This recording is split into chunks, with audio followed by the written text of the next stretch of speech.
Preface to the French edition. This study is not a history of the cinema. It is a taxonomy, an attempt at the classification of images and signs. But this first volume has to content itself with determining the elements, and the elements of only one part of the classification.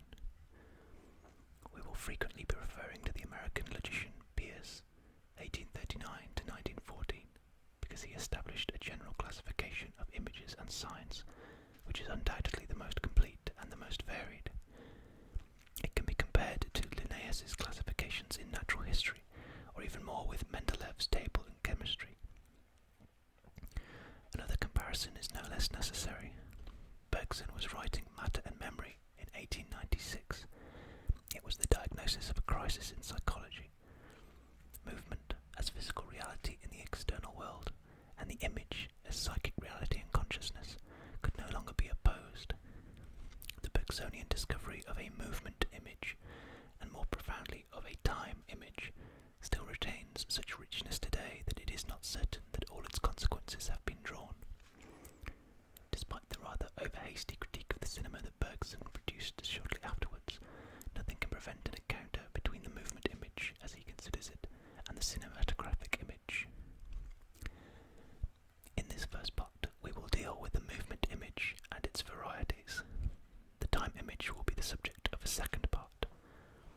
The great directors of the cinema may be compared, in our view, not merely with painters, architects, and musicians, but also with thinkers. They think with movement images and time images instead of concepts. One cannot object by pointing to the vast proportion of rubbish in cinematographic production. It is no worse than anywhere else, although it does have unparalleled economic and industrial consequences. The great cinema directors are hence merely more vulnerable, and it is infinitely easier to prevent them from doing their work. The history of the cinema is a long martyrology. Nevertheless, the cinema still forms part of art and part of thought, in the irreplaceable, autonomous forms which these directors were able to invent and get screened, in spite of everything. We are not providing any reproductions as illustrations to our text, as it is in fact our text alone which aspires to be an illustration of the great films, of which each of us retains to a greater or lesser extent a memory, emotion, or perception. 1. Theses on movement. First commentary on Bergson. 1. First thesis. Movement and instant. Bergson does not just put forward one thesis on movement, but three. The first is the most famous, and threatens to obscure the other two. It is, however, only an introduction to the others. According to the first thesis, movement is distinct from the space covered. Space covered is past, movement is present, the act of covering.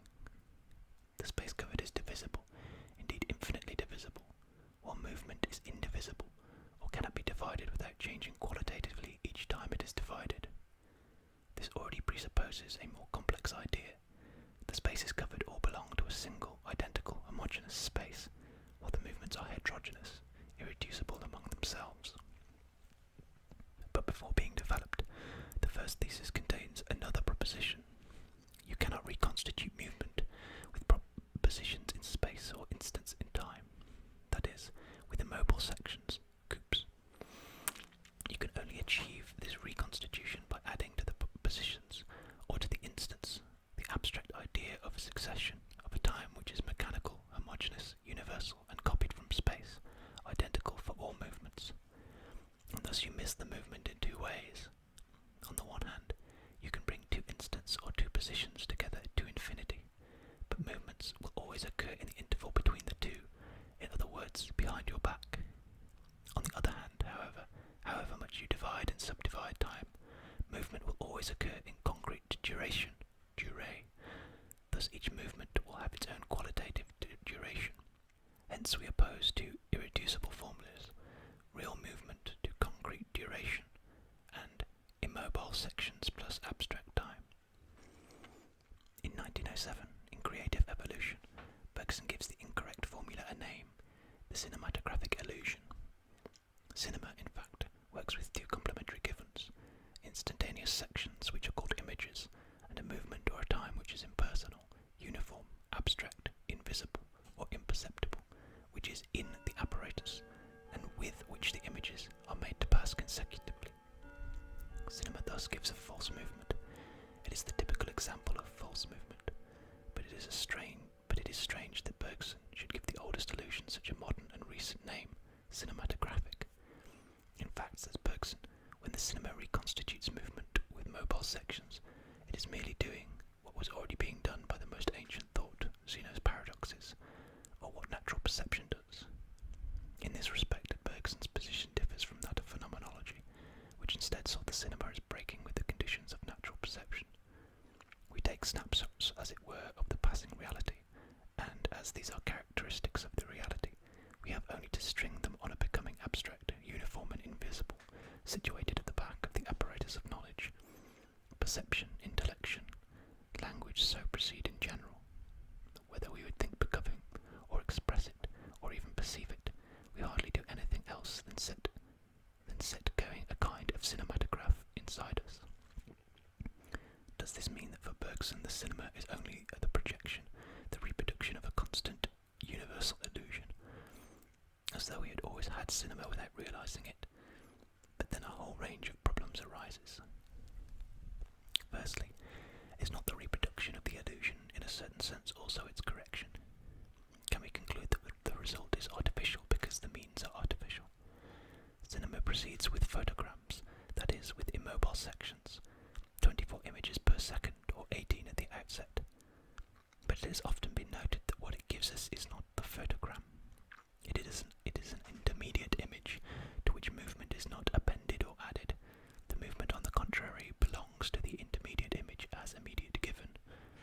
It might be said that the position of natural perception is the same, but there the illusion is corrected above perception by the conditions which make perception possible in the subject. In the cinema, however, it is corrected at the same time as the image appears for a spectator without conditions. In this respect, as we will see, phenomenology is right in assuming that natural perception and cinematographic perception are qualitatively different. In short, cinema does not give us an image to which movement is added. It immediately gives us a movement image. It does give us a section, but a section which is immobile, not an immobile section plus abstract movement. Now, what is again very odd is that Bergson was perfectly aware of the existence of mobile sections or movement images. This happened before creative evolution, before the official birth of the cinema. It was set out in Matter and Memory in 1896. The discovery of the movement image beyond the conditions of natural perception was the extraordinary invention of the first chapter of Matter and Memory. Had Bergson forgotten it 10 years later?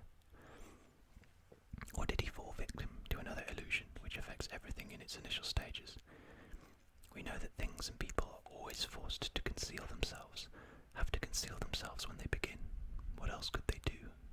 They come into being within a set which no longer includes them and, in order not to be rejected, have to project the characteristics which they retain in common with the set. The essence of a thing never appears at the outset, but in the middle, in the course of its development, when its strength is assured. Having transformed philosophy by posing the question of the new instead of that of eternity, how are the production and appearance of something new possible? Bergson knew this better than anyone. For example, he said that the novelty of life could not appear when it began, since when it began life was forced to imitate matter. Is it not the same with the cinema? Is not cinema at the outset forced to imitate natural perception? And what is more, what was cinema's position at the outset? On the one hand, the viewpoint, prise de vue, was fixed. The shot was therefore spatial and strictly immobile. On the other hand, the apparatus for shooting, appareil de prise de vue, was combined with the apparatus for projection, endowed with a uniform abstract time. I have to apologize for my French pronunciation.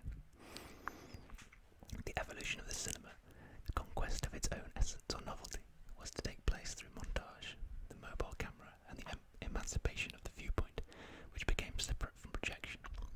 The shot would then stop being a spatial category and become a temporal one, and the section would no longer be immobile, but mobile. The cinema would rediscover that very movement image of the first chapter of Matter and Memory. We must conclude that Bergson's first thesis on movement is more complex than an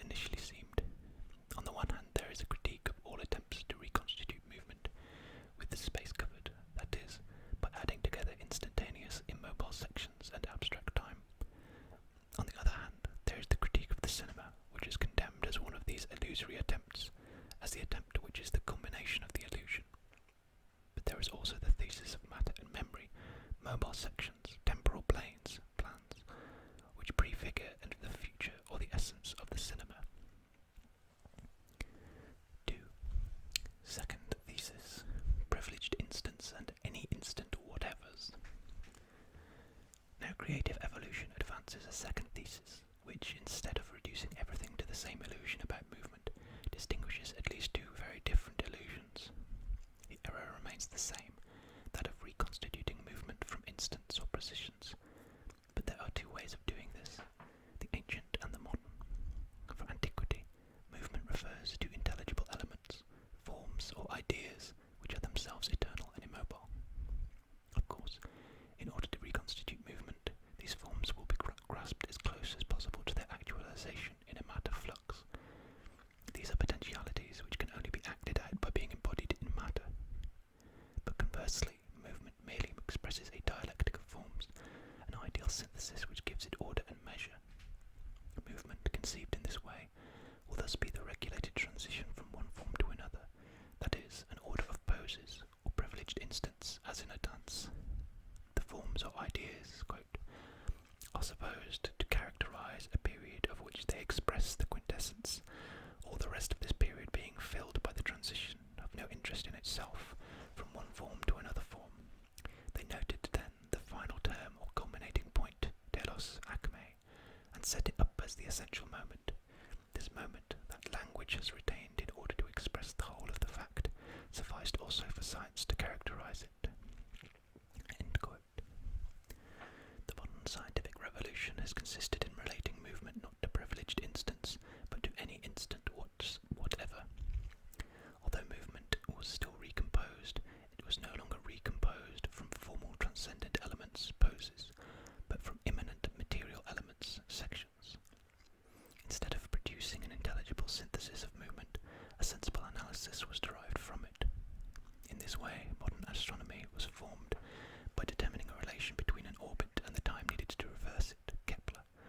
Modern physics by linking the space covered to the time taken by a body to fall, Galileo. Modern geometry by working out the equation of a flat curve, that is, the position of a point on a moving straight line at any moment in its course, Descartes. And lastly, differential and integral calculus. Once they had the idea of examining sections which could be brought infinitely closer together, Newton and Leibniz. Everywhere the mechanical succession of instants replaced the dialectical order of poses. Modern science must be defined preeminently by its aspiration to take time as an independent variable.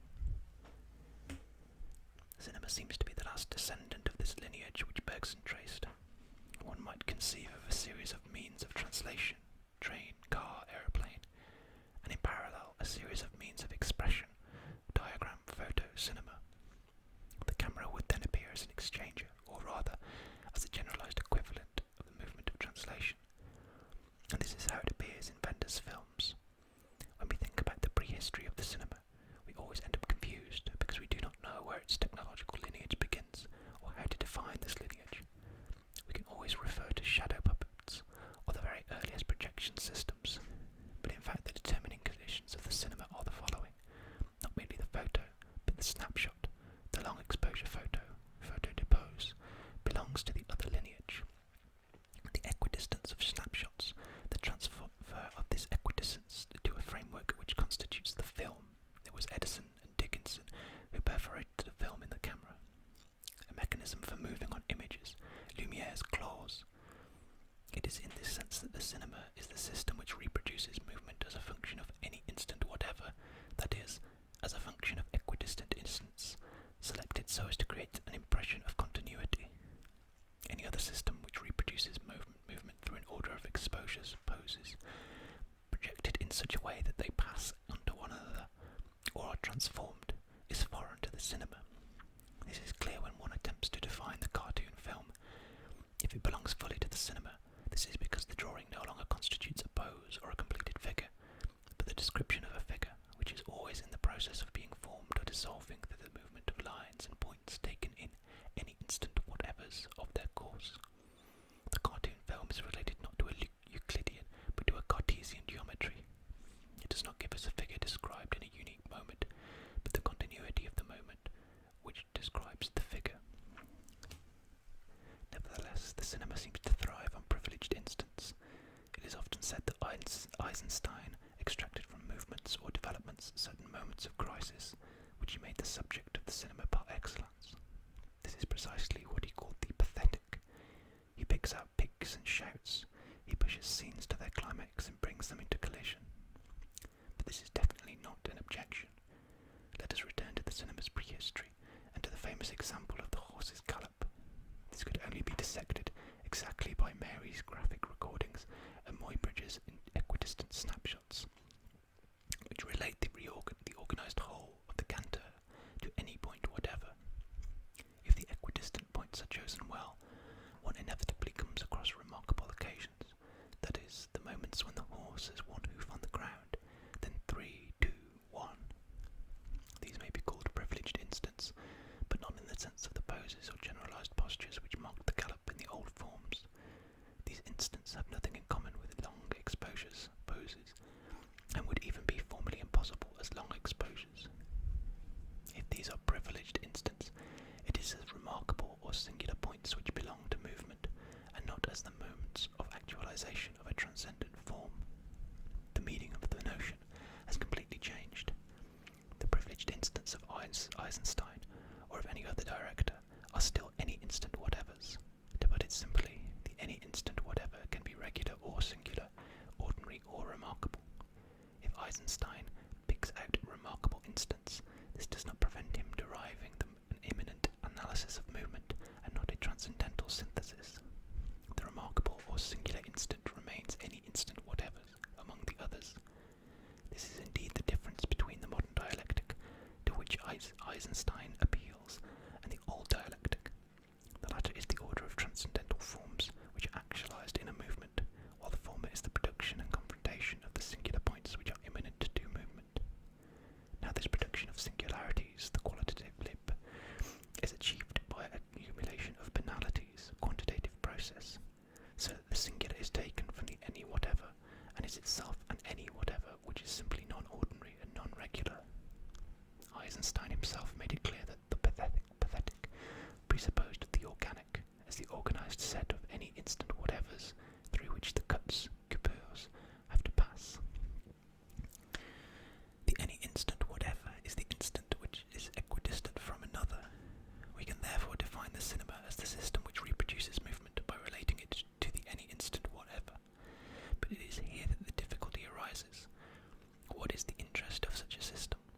From the point of view of science, it is very slight, for the scientific revolution was one of analysis, and if movement had to be related to the any instant whatever in order to analyse it, it was hard to see any interest in a synthesis or reconstitution based on the same principle, except a vague interest of confirmation. This is why neither Mary nor Lumiere held out much hope for the invention of the cinema. Did it at least have artistic interest? This did not seem likely either, since art seemed to uphold the claims of a higher synthesis of movement, and to remain linked to the poses and forms that science had rejected. We have reached the very heart of cinema's ambiguous position as industrial art. It was neither an art nor a science. Contemporaries, however, might have been sensitive to a development at work in the arts, which was changing the status of movement, even in painting. To an even greater degree, dance, ballet and mime were abandoning figures and poses to release values which were not posed, not measured, which related movement to the any instant whatever. In this way, art, ballet and mime became actions capable of responding to accidents of the environment, that is, to the distribution of the points of a space, or of the moments of an event. All this served the same end as the cinema. From the time of the talkie, the cinema was able to make the musical comedy one of its principal genres, with Fred Astaire's action dance, which takes place in any location whatever, in the street, surrounded by cars, along a pavement. But even in silent films, Chaplin had divorced mime from the art of poses to make it an action mime. Mitri answered complaints that Charlie used the cinema, rather than serving it, by arguing that he gave mime a new model, a function of space and time, a continuity constructed at each instant, which now only allowed itself to be decomposed into its prominent imminent elements, instead of being related to prior forms which it was to embody. Bergson forcefully demonstrates that the cinema fully belongs to this modern conception of movement. But from this point, he seems to hesitate between two paths, one of which leads him back to the first thesis, the other instead opening up a new question. According to the first path, although the two conceptions may be different from the scientific point of view, they nevertheless have a more or less identical result. In fact, to recompose movement with eternal poses or with immobile sections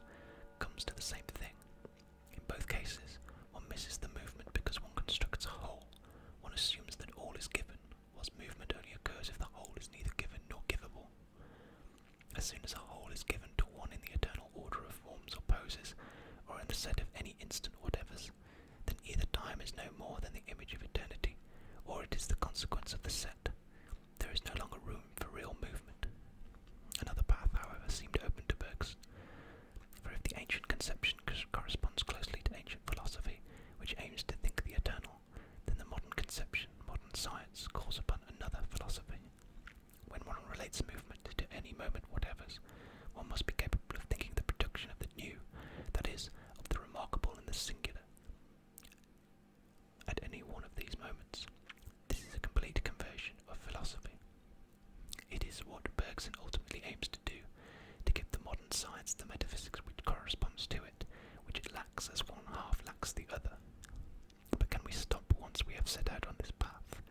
Can we deny that the arts must also go through this conversion, or that the cinema is an essential factor in this, and that it has the role to play in the birth and formation of this new thought, this new way of thinking?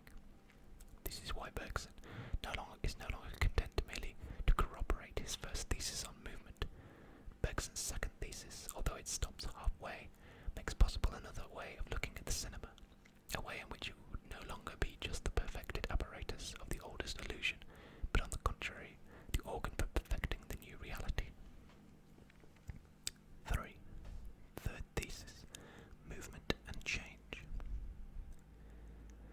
And this is Bergson's third thesis, which is also contained in creative evolution. If we try to reduce it to a bare formula, it would be this: not only is the instant an immobile section of movement, but movement is a mobile section of duration, that is, of the whole, or of a whole, which implies that movement expresses something more profound, which is the change in duration, or in the whole. To say that duration is change is part of its definition. It changes and does not stop changing. For example, matter moves but does not change. Now movement expresses a change in duration, or in the whole. What is a problem is on the one hand this expression, and on the other this whole duration identification. Movement is a translation in space. Now each time there is a translation of parts in space, there is also a qualitative change in the whole. Bergson gave numerous examples of this in Matter and Memory. An animal moves, but this is for a purpose, to feed, migrate, etc. It might be said that movement presupposes a difference of potential and aims to fill it. If I consider parts or places abstractly, A and B, I cannot understand the movement which goes from one to the other. But imagine I am starving at A, and at B there is something to eat. When I have reached B and had something to eat, what has changed is not only my state, but the state of the whole which encompassed B, A, and all that was between them. When Achilles overtakes the tortoise, what changes is the state of the whole which encompassed the tortoise, Achilles, and the distance between the two. Movement always relates to a change, migrational, to a seasonal variation. And this is equally true of bodies. The fall of a body presupposes another one which attracts it, and expresses a change in the whole which encompasses them both. If we think of pure atoms, their movements, which testify to a reciprocal action of all the parts of the substance, necessarily express modifications, disturbances, changes of energy in the whole. What Bergson discovers beyond translation is vibration, radiation. Our error lies in believing that it is any element or whatevers, external to qualities which move, but the qualities themselves are pure vibrations which change at the same time as the alleged elements move. In creative evolution, Bergson gives an example which is so famous that it no longer surprises us. Putting some sugar in a glass of water, he says that I must, willy-nilly, wait until the sugar melts. This is slightly strange, since Bergson seems to have forgotten that stirring with a spoon can help it to dissolve. But what is his main point? That the movement of translation which detaches the sugar particles and suspends them in the water itself expresses a change in the whole, that is, in the content of the glass, a qualitative transition from water which contains a sugar lump to the state of sugared water. If I stir with a spoon, I speed up the movement, but I also change the whole, which now encompasses the spoon,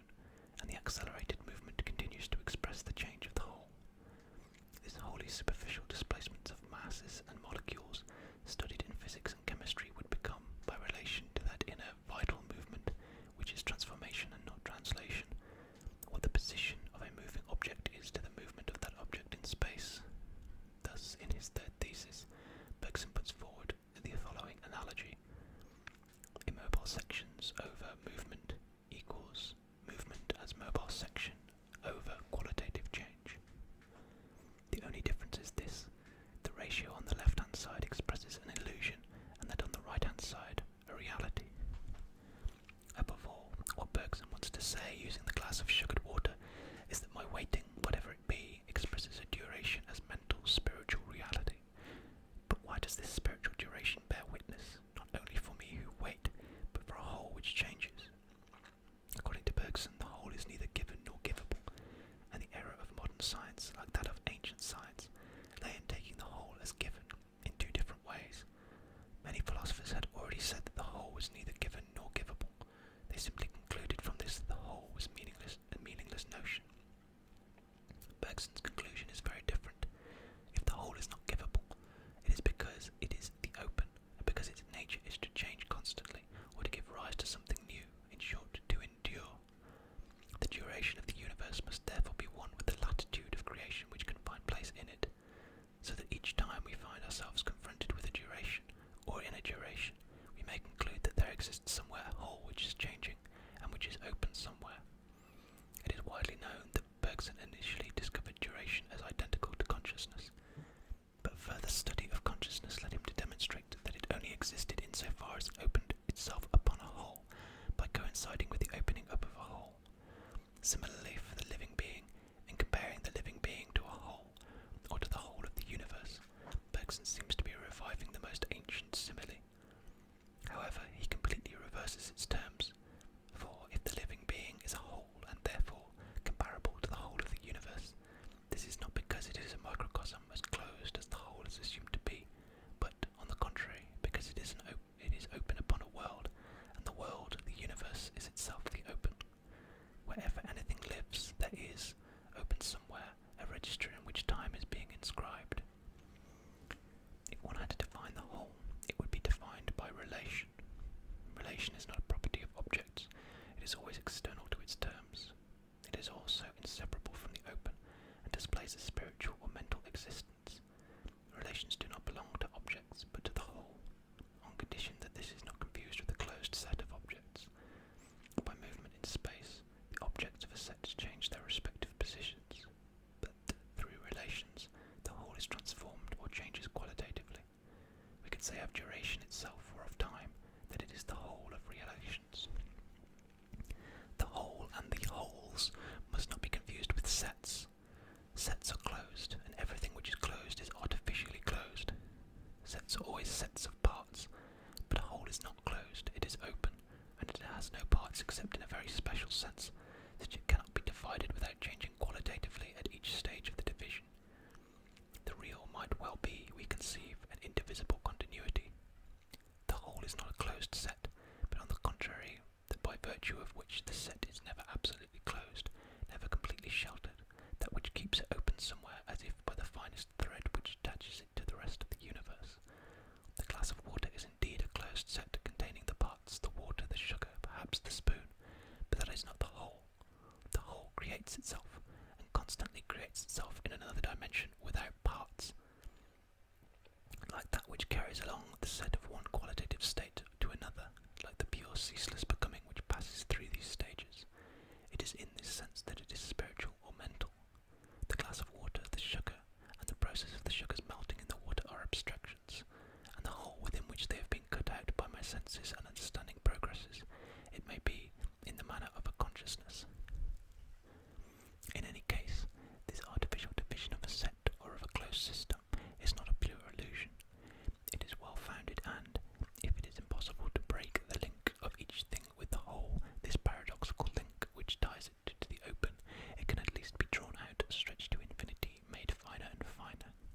The organisation of matter makes possible the closed systems or the determinate sets of parts, and the deployment of space makes them necessary.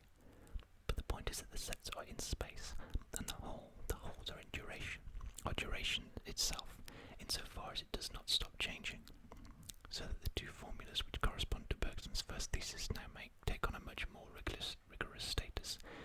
Immobile sections plus abstract time refers to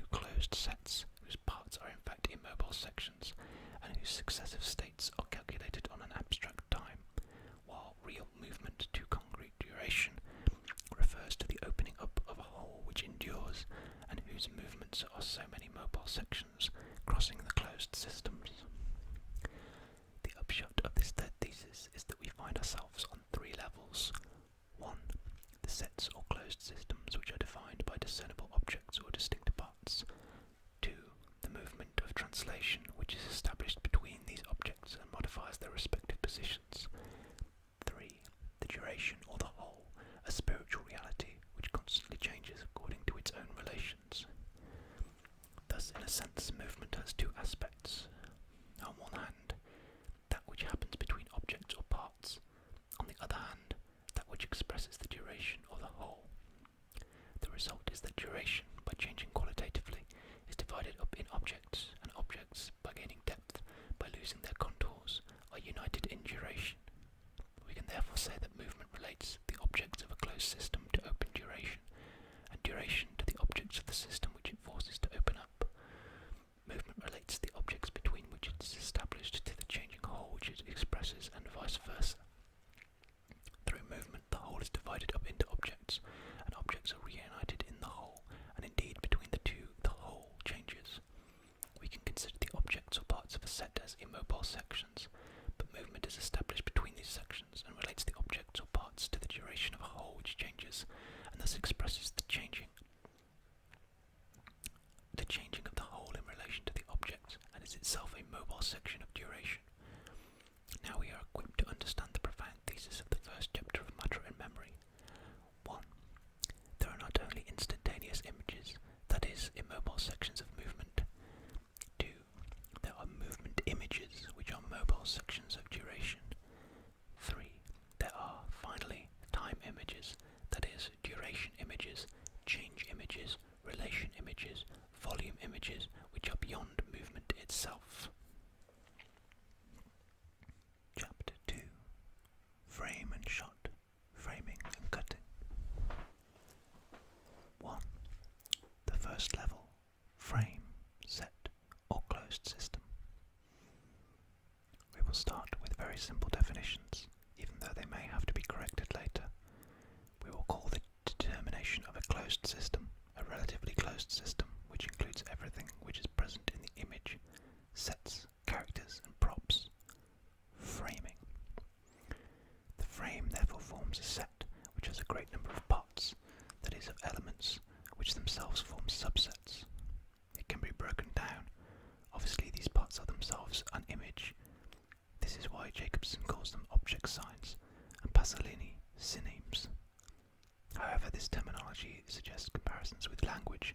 Synemes would be very like phonemes, and the shot would be like a moneme, which do not seem necessary.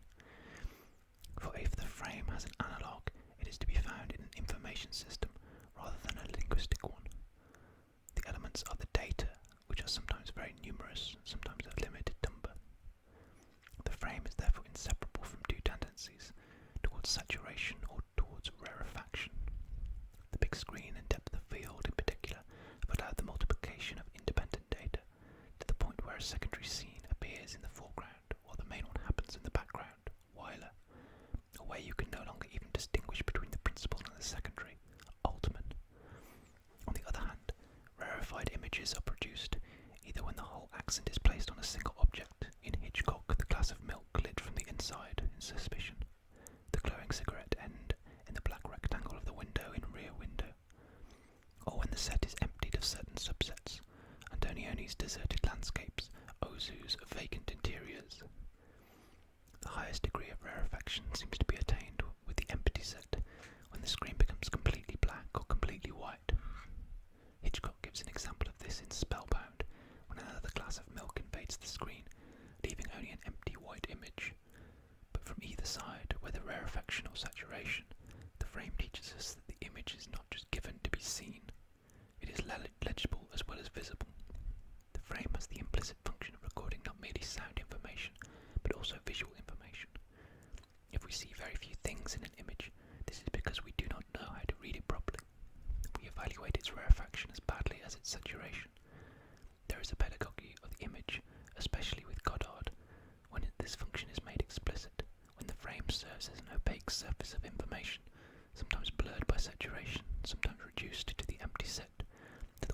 black screen.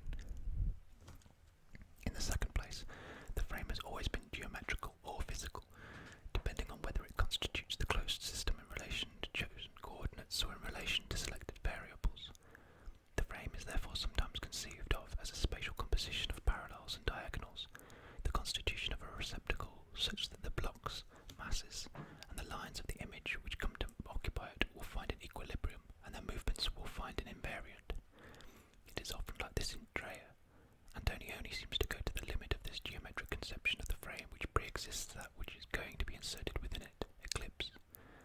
Sometimes the frame is conceived as a dynamic construction in act, which is closely linked to the scene, the image, the characters and the objects which fill it. The iris method of Griffith, which isolates a face first of all, then opens and shows the surroundings. Eisenstein's research is inspired by Japanese drawing, which adapt the frame to the theme. Gantz's variable screen which opens and closes according to the dramatic necessities, and like a visual accordion, from the very beginning attempts were made to test a dynamic variation of the frame. In any case, framing is limitation, but depending on the concept itself, the limits can be conceived in two ways, mathematically or dynamically, either as preliminary to the existence of the bodies whose essence they fix, or going as far as the power of existing bodies goes. For ancient philosophy, this was one of the principal features of the opposition between the Platonists and the Stoics. The frame is also geometric or physical in another way, in relation to the parts of the system that it both separates and brings together. In the first case, the frame is inseparable from rigid geometric distinctions. A very fine image in Griffith's Intolerance cuts the screen across a vertical which corresponds to a wall of the ramparts of Babylon, while on the right one sees the king advancing on a higher horizontal, a high walk on the ramparts. On the left, the chariots enter and leave, on a lower horizontal, through the gates of the city. Eisenstein studied the effects of the golden section on cinematographic imagery. Dreyer explored horizontals and verticals, symmetries, the high and the low, alternations of black and white. The expressionists developed diagonals and counter-diagonals, pyramidal or triangular figures which agglomerate bodies, crowds, places, the collision of these masses, a whole paving of the frame which takes on a form like the black and white squares of a chessboard, Lang's The Nibelungen and Metropolis. Even light is the subject of a geometrical optic when it is organized with shadows into two halves or into alternating rays, as is done by one expressionist tendency, Weiner, Lang. The lines separating the great elements of nature obviously play a fundamental role, as it forwards skies, the separation of earth and sky, the earth pushed down to the base of the screen. But it also involves water and earth, or the slender line which separates air and water, when water hides an escapee in its depths, or drowns a victim at the limit of the surface. Leroy's I am a fugitive from a chain gang, and Newman's sometimes a great notion. As a general rule, the powers of nature are not framed in the same way as people or things, and individuals are not framed in the same way as crowds, and sub-elements are not framed in the same way as terms, so that there are many different frames in the frame. Doors, windows, box office windows, skylights, car windows, mirrors, are all frames in frames. The great directors have particular affinities with particular secondary, tertiary frames, and it is by this dovetailing of frames that the parts of the set or of the closed system are separated, but also converge and are reunited. On the other hand, the physical or dynamical conception of the frame produces imprecise sets which are now only divided in zones or bands. The frame is no longer the object of geometric divisions, but of physical gradations. The parts of the set are now intensive parts, and the set itself is a mixture which is transmitted through all the parts, through all the degrees of shadow and light, through the whole light-darkness scale, Wegener, Murnau. This was the expressionist optic's other tendency, although some directors, both inside and outside expressionism, participate in both. It is the hour when it is no longer possible to distinguish between sunrise and sunset, air and water, water and earth, in the great mixture of a marsh or a tempest. Here it is by degrees of mixing that the parts become distinct or confused in a continual transformation of values. The set cannot divide into parts without qualitatively changing each time. It is neither divisible nor indivisible, but dividual. Admittedly, this was already the case in the geometric conception. There the dovetailing of frames indicated the qualitative changes. The cinematographic image is always dividual. This is because, in the final analysis, the screen,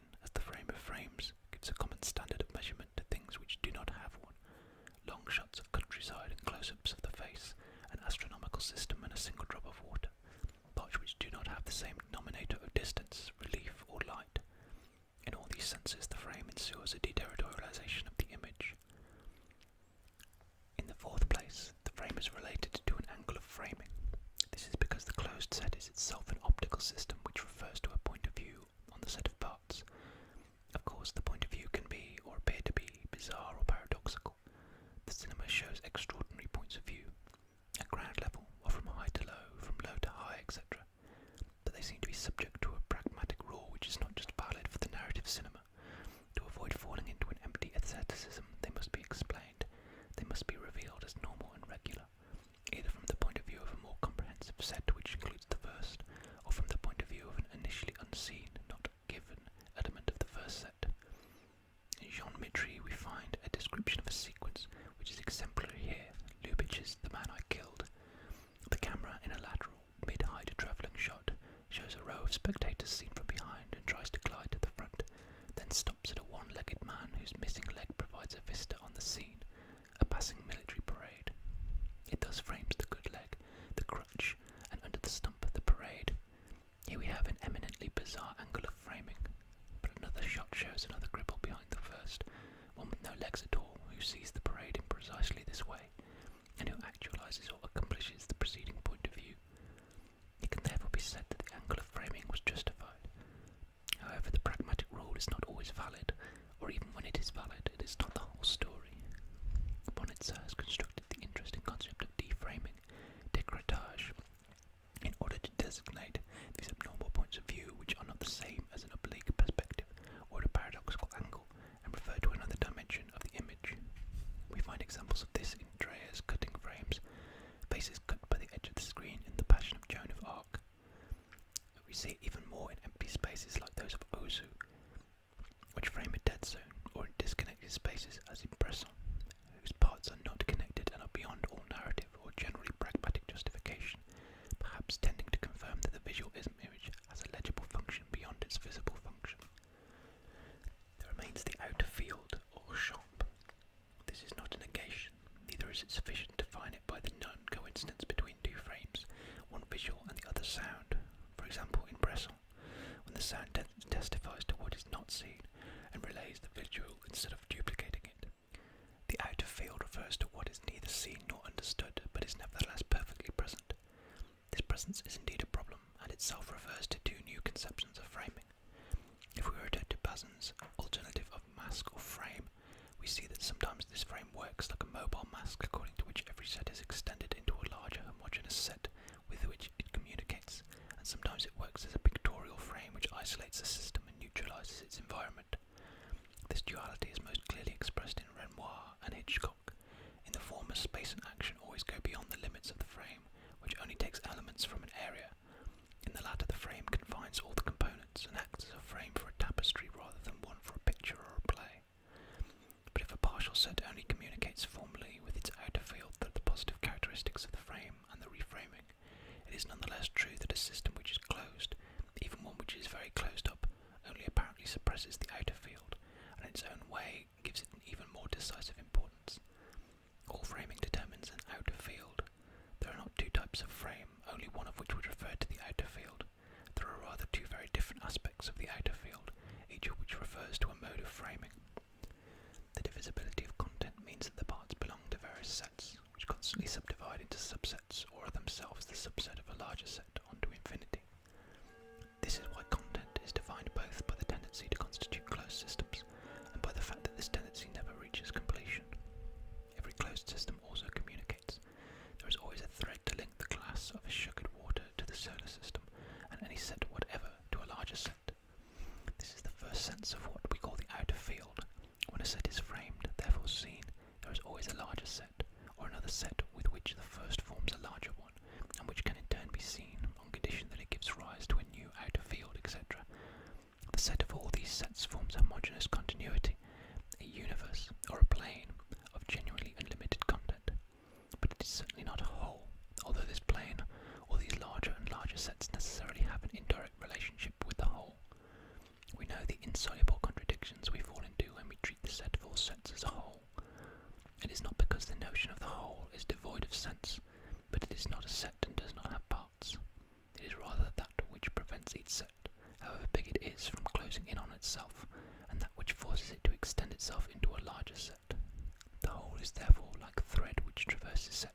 possess each one the possibility, which is necessarily realised, of communicating with another to infinity. Thus the whole is the open and relates back to time, or even to spirit rather than to content and to space. Whatever the relationship, one should therefore not confuse the extension of sets into one another with the opening of the whole which passes into each one.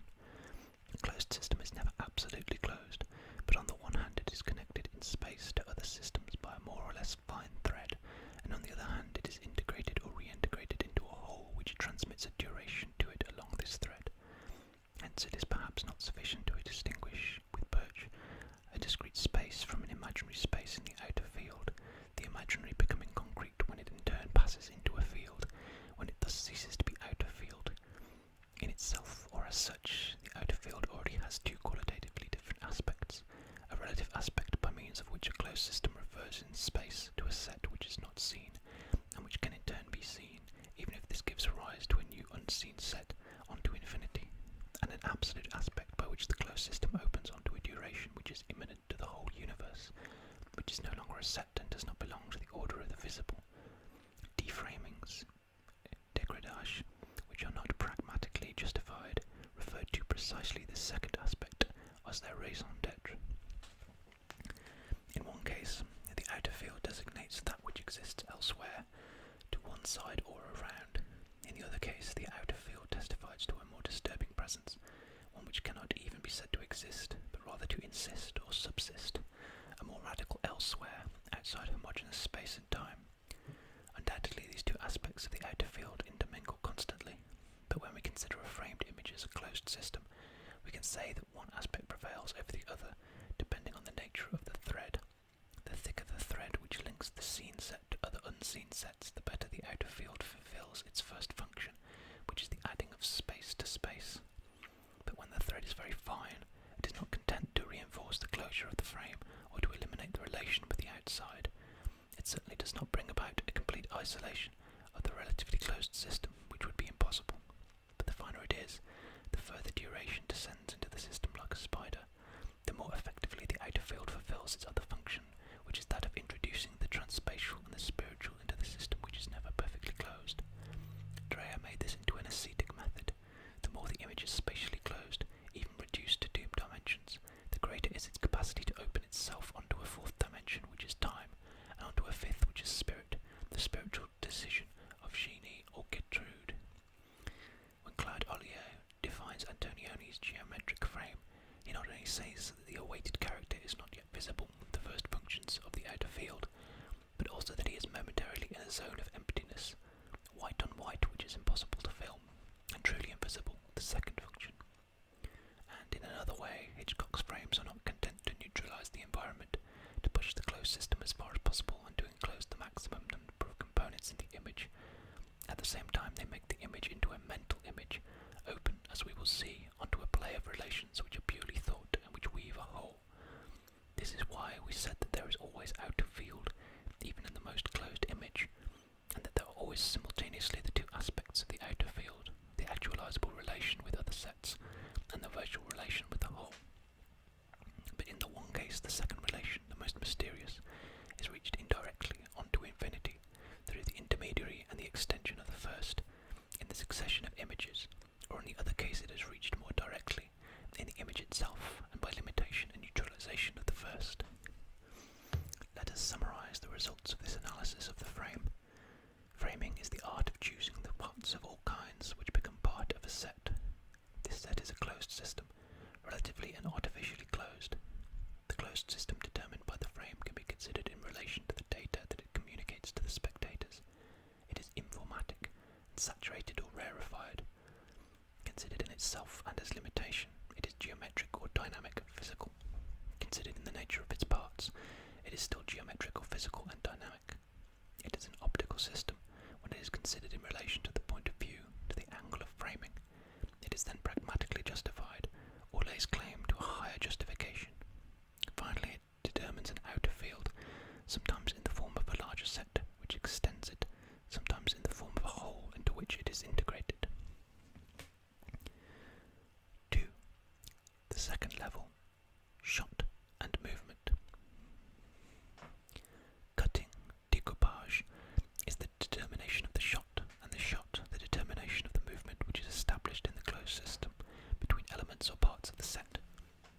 have seen that movement also concerns a whole which is qualitatively different from the set. That whole is that which changes. It is the open or duration. Movement thus expresses a change in the whole, or a stage, an aspect of this change, a duration or an articulation of duration. Thus movement has two facets, as it's separable from the inside and the outside, as the two sides of a coin. It is the relationship between parts, and it is the state affectation of the whole. On the one hand, it modifies the respective positions of the parts of a set, which are like its sections, each one immobile in itself. On the other, it is itself the mobile section of a whole, whose changes it expresses. From one point of view, it is called relative, from the other, it is called absolute. Take a fixed shot where the characters move. They modify their respective positions in a framed set, but this modification would be completely arbitrary if it did not also express something in the course of changing, a qualitative alteration, even a minute one, in the whole which passes through this set. Take a shot where the camera moves. It can go from one set to another, modifying the respective position of sets. All this is necessary only if relative modification expresses an absolute change of the whole which is transmitted through these sets. For example, the camera follows a man and a woman who climb a staircase and arrive at a door that the man opens. Then the camera leaves them and draws back into a single shot. It runs along the external wall of the apartment, comes back to the staircase that it descends backwards, coming out onto the pavement, and rises up the exterior up to an opaque window of the apartment seen from outside. This movement, which modifies the relative position of immobile sets, is only necessary if it expresses something in the course of happening, a change in the whole which is itself transmitted through these modifications. The woman is being murdered. She went in free, but cannot expect any help. The murder is inexorable. We could say that this example, Hitchcock's Frenzy, is a case of ellipsis in the narration. But whether there is ellipsis or not, or even whether there is narration or not, does not matter for the moment. What counts in these examples is that the shot, of whatever kind, has as it were two poles, in relation to the sets in space where it introduces relative modifications between elements or subsets, in relation to a whole whose absolute change in duration it expresses. This whole is never content to be elliptical, nor narrative, though it can be. That the shot, of whatever kind, always has these two aspects. It presents modifications of relative position in a set or some sets. It expresses absolute changes in a whole or in the whole. The shot in general has one face turned towards the set, the modifications of those whose parts it translates, and another face turned towards the whole, of which it expresses the, or at least a, change.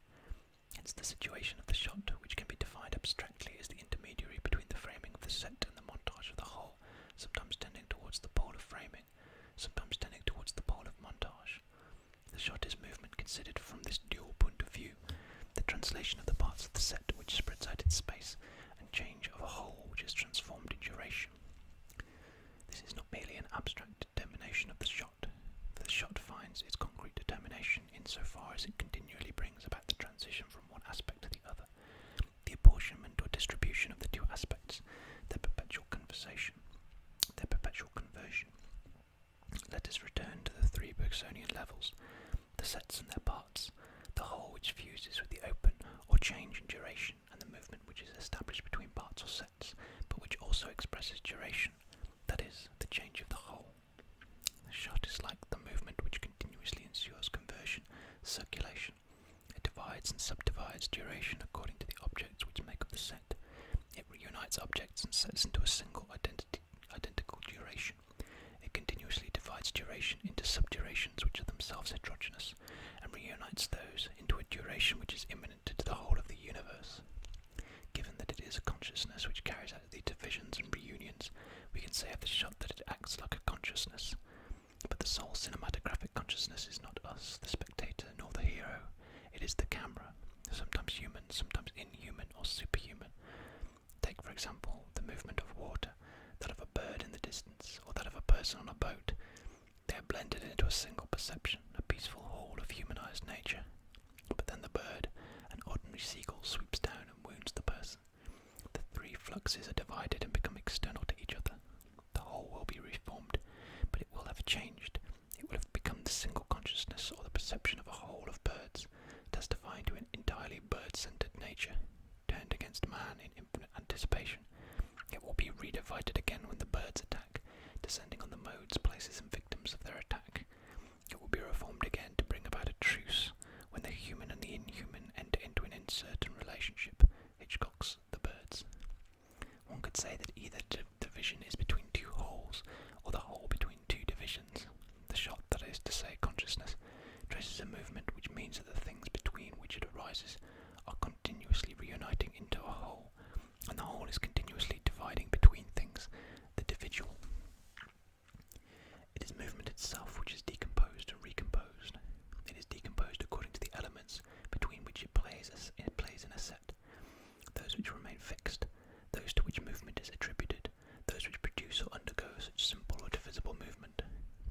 also recomposed into a great complex indivisible movement according to the whole whose change it expresses.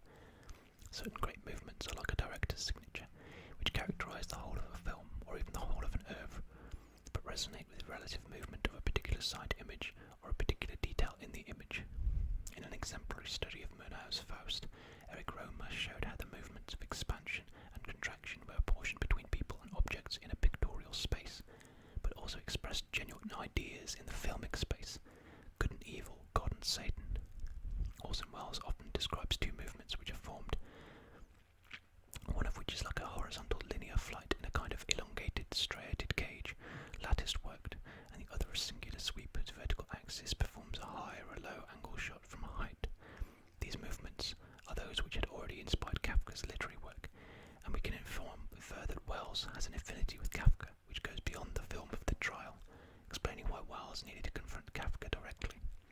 These movements are rediscovered and are profoundly combined in Reed's The Third Man, and we can conclude either that Welles was more than an actor in this film and was closely involved in its construction, or that Reed was an inspired disciple of Welles. In many of his films, Kurosawa has a signature which resembles a fictitious Japanese character. A thick vertical stroke goes down the screen from top to bottom, whilst two thinner lateral movements cross it from left to right and right to left. Such a complex movement relates to the whole of the film, as we will see, to a way of conceiving the whole of a film. Analysing certain Hitchcock films, François Regnault identifies a global movement for each one, or a principal geometric or dynamic form, which can appear in the pure state of the credits. The spirals of vertigo, the broken lines and the contrasting black and white structure of Psycho, the arrowing Cartesian coordinates of north by northwest, and perhaps the general movements of these films are in turn the components of a still more general movement, which would express the whole of Hitchcock's work and the way in which this work evolved and changed. But no less interesting is the other direction where a general movement, turned towards the changing whole, is decomposed into relative movements, into local forms turned towards the respective positions of the parts of a set, the attributions to persons or objects, the distributions between elements. Reynolds studies it in Hitchcock. Thus in Vertigo the great spiral becomes the vertigo of the hero, but also the circuit he maps out in his car, or the curl of the heroine's hair. But this type of analysis is desirable for every director. It is the necessary research program for all director analysis, what could be called a stylistic, the movement which is established between the parts of a set in a frame, or between one set and another in a reframing, the movement which expresses the whole in a film or in an oeuvre, the correspondence between the two, the way in which they echo each other, in which they pass from one to the other, because it is the same movement, sometimes composing, sometimes decomposing. These are the two aspects of the same movement, and this movement is the shot, the concrete intermediary between a whole which has changes and a set which has parts, and which constantly converts the one into the other according to its two facets. The shot is the movement image. Insofar as it relates movement to a whole which changes, it is the mobile section of a duration. Describing the image of a street demonstration, Budovkin says, "It is as if you climbed onto a roof to see it, then you climb down to the first floor window to read the placards, then you mix with the crowd. It is only as if, for natural perception induces halts, moorings, fixed points or separated points of view, moving bodies or even distinct vehicles, while cinematographic perception works continuously, in a single movement whose very halts are an integral part of it and are only a vibration onto itself."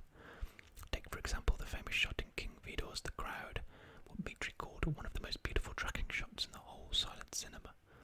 The camera advances into the crowd against the flow, makes its way towards a skyscraper, climbs up to the 20th floor, frames one of the windows, discovers a hall full of desks, goes in to arrive at a desk where the hero is sitting.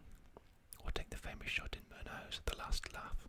The camera on a bicycle is put first of all in the lift, descends with it and takes in the entrance hall of a grand hotel through the glass of the window, performing constant decompositions and recompositions, then goes through the vestibule and through the enormous revolving door in a single and perfect tracking shot.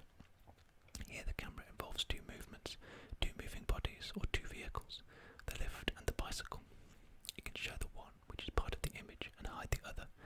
It can also in certain cases show the camera itself in the image. But this is not what counts. What counts is that the mobile camera is like a general equivalent of all the means of locomotion that it shows, or that it makes use of: aeroplane, car, boat, bicycle, foot, metro, Deleuze was to make this equivalence the soul of two of his films, Kings of the Road and Alice in the Cities, thus introducing into the cinema a particularly concrete reflection on the cinema. In other words, the essence of the cinematographic movement image lies in extracting from vehicles or moving bodies the movement which is their common substance, or extracting from movements the mobility which is their essence. This is what Bergson wanted, beginning from the body or moving thing, to which our natural perception attaches movement as if it were a vehicle, to extract a simple coloured spot, the movement image, which is reduced in itself to a series of extremely rapid oscillations, and is in reality only a movement of movements. Now, because Bergson only considered what happened in the apparatus, the homogeneous abstract movement of the procession of images, he believed the cinema to be incapable of that which the apparatus is in fact most capable, eminently capable of, the movement image, that is, pure movement extracted from bodies or moving things. This is not an abstraction, but an emancipation. It is always a great movement in the cinema, as for example in Renoir, when the camera leaves a character, and even turns its back on him, following its own movement, at the end of which it will rediscover him.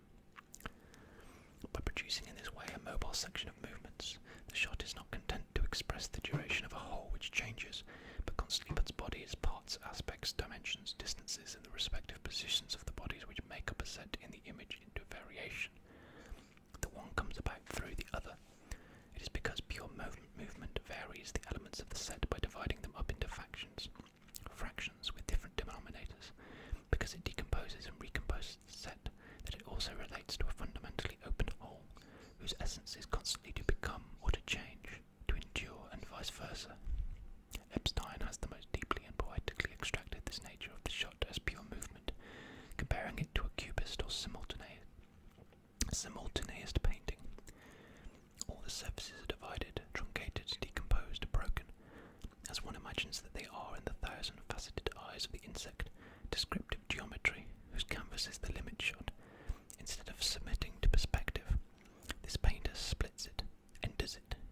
For the perspective of the outside, he thus substitutes the perspective of the inside, a multiple perspective, shimmering, sinuous, variable, and contractile, like the hair of a hydrometer. It is not the same to the right as it is to the left, nor above as it is below. That is, the fractions of reality which the painter presents do not have the same denominations of distance, of relief, or of light. The cinema, even more directly than painting, conveys a relief in time, a perspective in time. It expresses time itself as perspective or relief. This is why time essentially takes on the power to contract or dilate, as movement takes on the power to slow down or accelerate.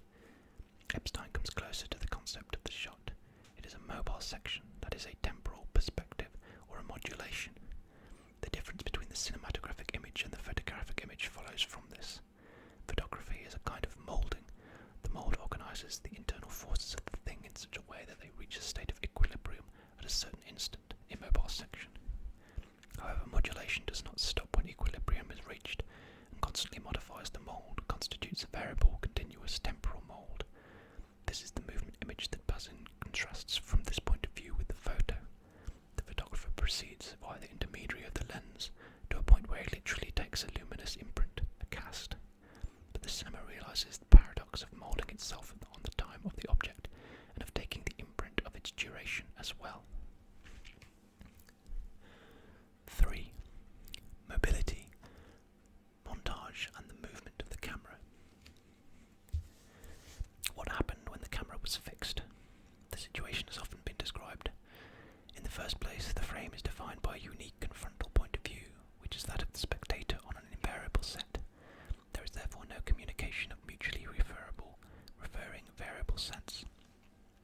In the second place, the shot is a uniquely spatial determination, indicating that a slice of space at a particular distance from the camera, from close-up to long-shot, in mobile sections. Movement is therefore not extracted for itself and remains attached to elements, characters, and things which serve as its moving body or vehicle. Finally, the whole is identical to the set in depth, such that the moving body goes through it in passing from one spatial shot/plane to another, from one parallel slice to another, each having its independence or its focus. There is therefore neither change nor duration. Properly speaking, inasmuch as duration implies a completely different conception of depth, which mixes up and dislocates parallel zones instead of superimposing them, we can therefore define a primitive state of the cinema where the image is in movement rather than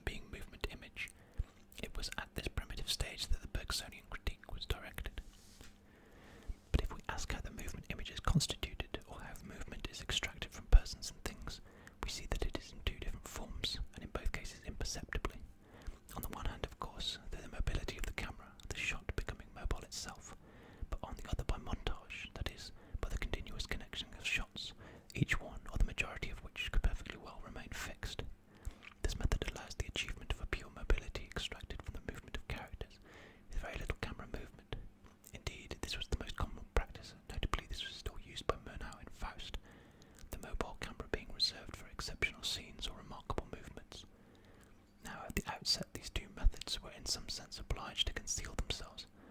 Not only had the connections of montage to be imperceptible, for example, connections along the axis, but also the camera movements, insofar as they concerned ordinary moments or banal scenes, movements which were so slow as to be close to the threshold of perception. The two forms or means only intervene to realise a potential contained in the fixed primitive image, that is, in movement, when it was still attached to people or things. This movement is already characteristic of the cinema, and demanded a kind of emancipation, incapable of being satisfied within the limits set by the primitive conditions, so that the so-called primitive image, the image in movement, was defined less by its state than by its tendency. The spatial and fixed shot tended to produce a pure movement image, a tendency which imperceptibly came to be acted out by the mobilization of the character in space, or by montage in time of mobile or simply fixed shots. As Bergson says, although he had not seen its application to cinema, things are never defined by the primitive state, but by the tendency concealed in this state. The word shot can be reserved for fixed spatial determinations, slices of space or distances in relation to the camera.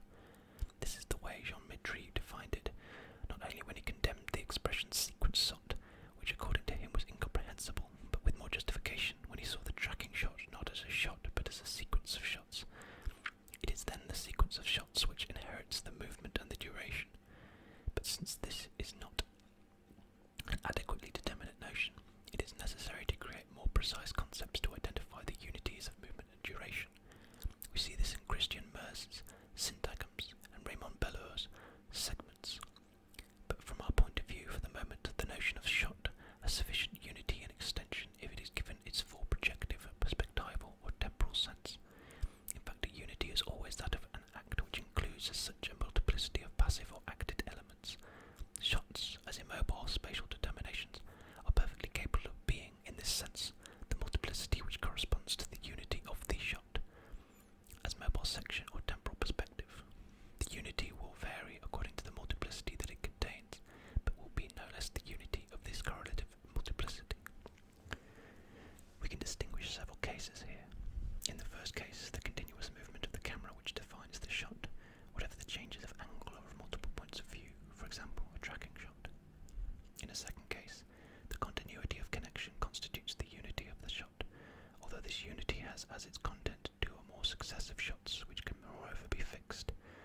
Mobile shots can also owe their distinction to material constraints alone, and form a perfect unity as a function of the nature of their connection. Thus in Orson Welles, the two high-angle shots of Citizen Kane, where the camera literally goes through a window pane and penetrates into the interior of a great room, sometimes by means of the rain which crashes against the window and mists it up, sometimes by means of the storm or of a clap of thunder which breaks it. In a third case, we are confronted with a long-duration fixed or mobile shot, a sequence shot with depths of field. Such a shot includes within itself all the slices of space at once, from close-up to long-distance shot, but nonetheless has a unity which permits it to be defined as a shot. Depth is no longer conceived, in the manner of the primitive cinema, as a superimposition of parallel slices, each of which is self-sufficient, all of them merely traversed by a single moving body. On the contrary, in Renoir or in Wells, the set of movements is distributed in depth in such a way as to establish liaisons, actions, and reactions, which never develop one beside the other in a single shot, but are spaced out at different distances, and from one shot to the next. The unity of the shot is produced here by the direct liaison between elements caught in the multiplicity of superimposed shots,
one single analytic sequence shot, by rights unlimited, theoretically continuous.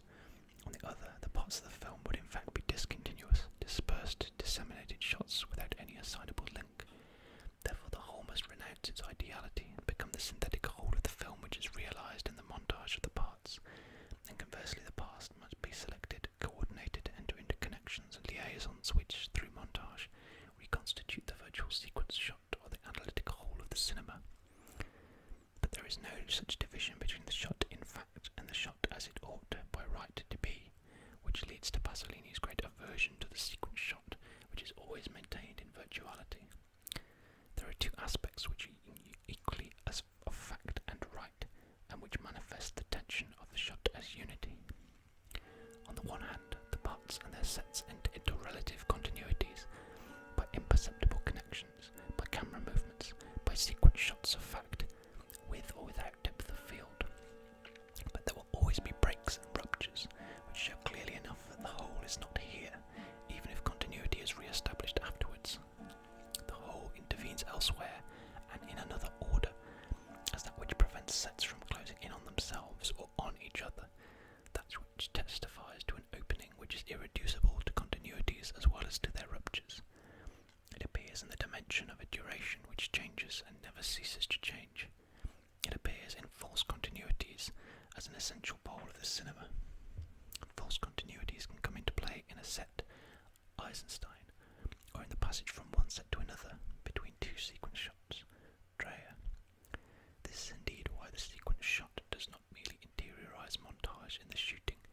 On the contrary, it poses specific problems of montage.